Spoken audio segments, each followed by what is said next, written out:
प्रवासियों के भलाई को ध्यान में रखते हुए हाल ही में तत्काल बुकिंग प्रणाली में कुछ बदलाव किए गए हैं। ये सारे बदलाव जो हैं वो 1 जुलाई 2025 से लागू होंगे।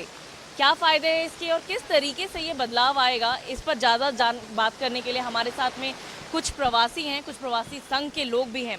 क्या मानते हैं आप, किस तरीके से ये जो बदलाव लाए गए हैं, आधार से लिंक किया जाएगा, पैसेंजर के लिए, प्रवासी के लिए सीधा OTP से किया जाएगा, ये सब बदलावों को कैसे देखते हैं आप? प्राइम मिनिस्टर ने जो बदलाव किया है, सामान्य पब्लिक, जनरल पब्लिक जो है उनके लिए बहुत अच्छा हुआ है, बहुत अच्छा हुआ है। उनको फर्स्ट टाइम दिया है, बाद में दलालों को टाइम दिया है, इसमें दलाली ख़त्म हो जाएगी।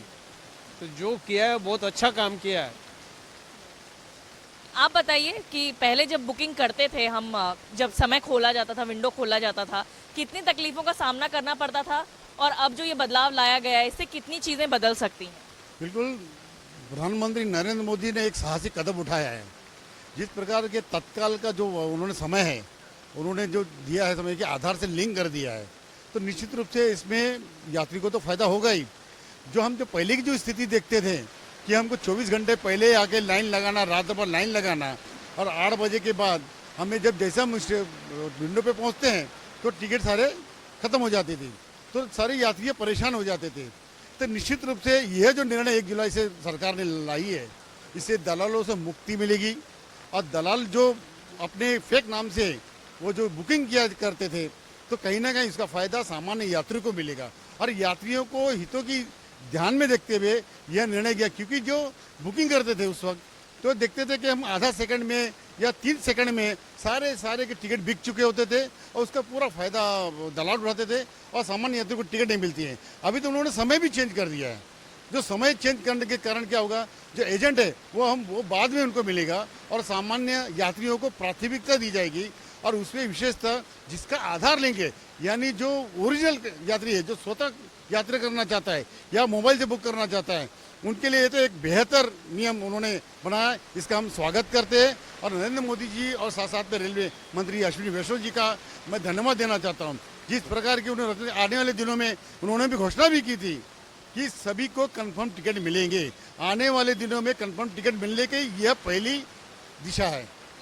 पहली दिशा है ये, और जैसा ये बता रहे हैं कि जैसे ज़रूरतमंद कोई होता है और उससे तत्काल, क्योंकि तत्काल जो करता है वो ज़रूरतमंद ही होता है, अब उसे एक कंफर्म टिकट मिलेगा और एक तरीके से काफ़ी ज़्यादा कन्वीनियंट भी होगा। कैसे देखते हैं आप इस कदम को? ये जो निर्णय लिया है बहुत ही बढ़िया निर्णय है। वो यात्रियों के लाभ में ज़्यादा होता है। एजेंट लोग हैं उनको टिकट मिलेगा, लेकिन वो बाद में मिलेगा। उससे बहुत अच्छा निर्णय है। बहुत बहुत धन्यवाद मोदी जी, बहुत बहुत बढ़िया, बहुत अच्छा काम किए रहे आप। Thank you. एक तरीके से ये भी देखते थे कि जैसा ये बता भी रहे थे कि लाइन में हम खड़े हैं बहुत देर से, काउंटर पर जाते हैं, ख़त्म हो जाता था। अब लेकिन ये सारी झंझटें ख़त्म होने वाली हैं। आप कैसे देखते हैं, इसका अवेयरनेस कैसे करना चाहिए और कितना लोगों को ये सुविधा देगा?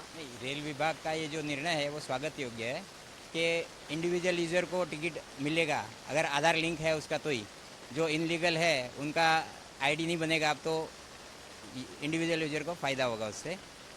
पहले क्या होता था कि इंडिविजुअल यूज़र अगर बुक करता तो पेमेंट वगैरह में इतना टाइम जाता कि टिकट वेटिंग ही आता था। अब आशा है कि इससे सुधार होगा तो हमें फ़ायदा ही होगा इंडिविजुअल यूज़र को। तो जो पब्लिक है, प्रवासी है, वो मानती हैं कि इससे काफ़ी ज़्यादा चीज़ें बदलने वाली हैं। और जैसा ये भी बता भी रहे थे कि एक इंडिविजुअल जब बुकिंग करने जाता था कि पेमेंट में ही जो प्रोसेस लगता था उसमें टिकट बंद हो जाती थी, ख़त्म हो जाती थी। अब ये सब बदल जाएगा और प्रवासियों के लिए एक कंफर्म टिकट वेट कर रहा होगा। और ये एक स्वागतपूर्ण जो कदम है वो सभी इसका सराहना कर रहे हैं। जो प्रवासी वर्ग है वो काफ़ी ज़्यादा इससे खुश है। कैमरा पर्सन स्वप्नील के साथ श्यामा मिश्रा, DD न्यूज़, मुंबई।